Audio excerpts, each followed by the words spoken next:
Hello and welcome back to the Movie Soup channel. Today we are looking at the movie Pig from 2022 starring Nicolas Cage. A movie that Power of the Dog wishes it was. And this is the movie about a person who does not see himself as part of the society anymore due to a horrendous life-changing event. The core idea of this film is very close to the one of The Power of the Dog.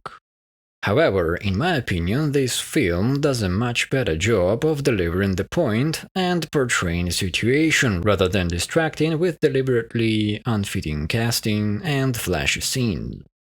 Cage is a unique character in a way. He is super intelligent and has stellar memory. He also clearly lived his work, so to speak. He most probably was a perfectionist and extremely dedicated, hence recalled all the dishes he ever made and all the people he ever served. But at the same time, he was a loving father to the point where his entire world shattered when his family died. So was he a workaholic inspired by his family? Because if he supposedly was both a workaholic and a family man, it is hard to imagine the two coexisting, to be honest with you. His family was in a horrendous accident, an act of nature, an earthquake. They all were trapped and he survived to be locked next to his dying family or already dead family, unable to help and forced to witness. Once they died, he gave up his old life and secluded himself from the rest of the world in a lodge. This supports the fact that though he was a workaholic, his inspiration and purpose was his family.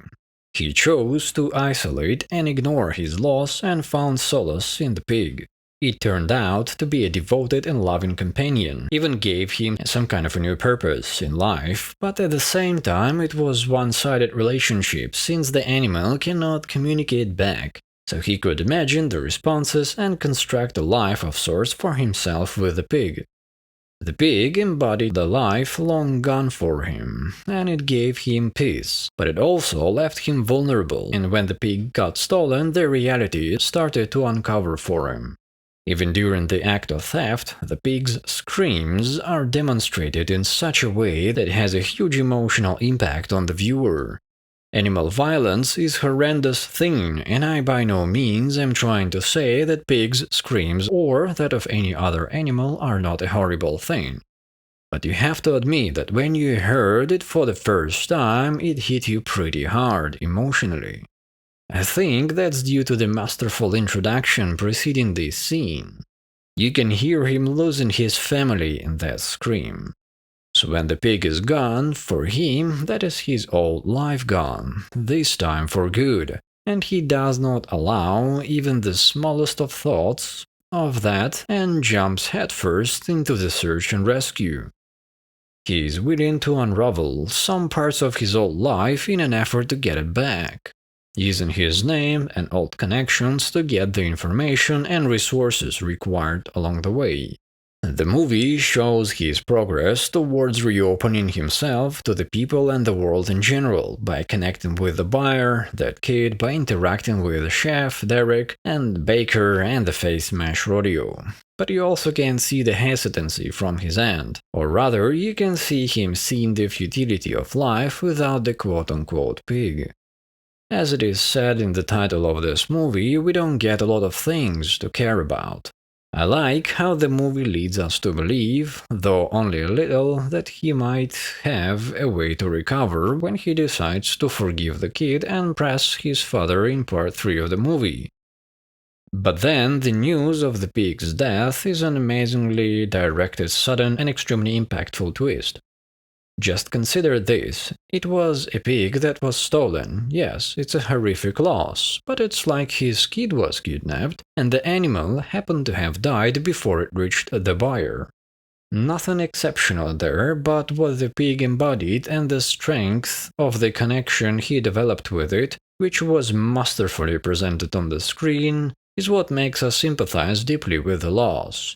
He was pretty much a face of stone, absolutely emotionless throughout the entire movie until now.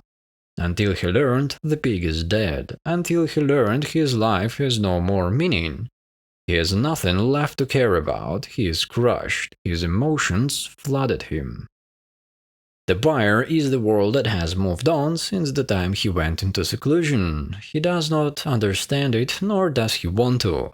To him, it looks obnoxious, and in conflict with itself. A flashy car, designer outfit, out of the ensemble, you might say music taste. But throughout the journey, our protagonist learns to see beyond the veneer of this world and maybe even slightly, just barely, appreciates other people, their story and opinions. However, ultimately, none of it matters to him as there is nothing for him to care for anymore. His seemingly perfect memory and attention to detail were that extra layer of polish on an already mirror-shiny surface of this beautiful film. As the movie progresses, you notice how he listens to what others say, takes that information in and uses it for his own advantage. These are the acts that other movies would go out of their way to exaggerate and highlight. In this one, they are seamlessly integrated into the narrative.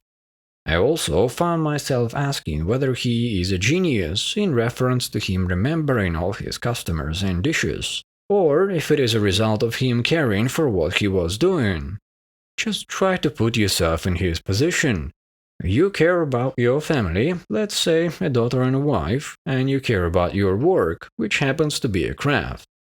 You devote your entire life to these two things. You do not care about anything or anyone else. You do not watch TV or movies because your life is full and you feel content. Those two things are your life. Everything else is quite simply meaningless. It doesn't exist. Now tell me, would you not remember every single moment with your loved ones and every single achievement in your craft? I think that is within the realm of possibility. But caring so deeply for something also means you're extremely vulnerable, as losing that something would practically mean an end to your meaningful existence. And this movie does a great job showcasing how that might feel. Knowing the potential danger and the cost, would you choose this life? Would you choose to have something and someone to care about this much? Speaking for myself, I wish I could get this lucky. Anyway, I hope you enjoyed this video, and as always, a goodbye.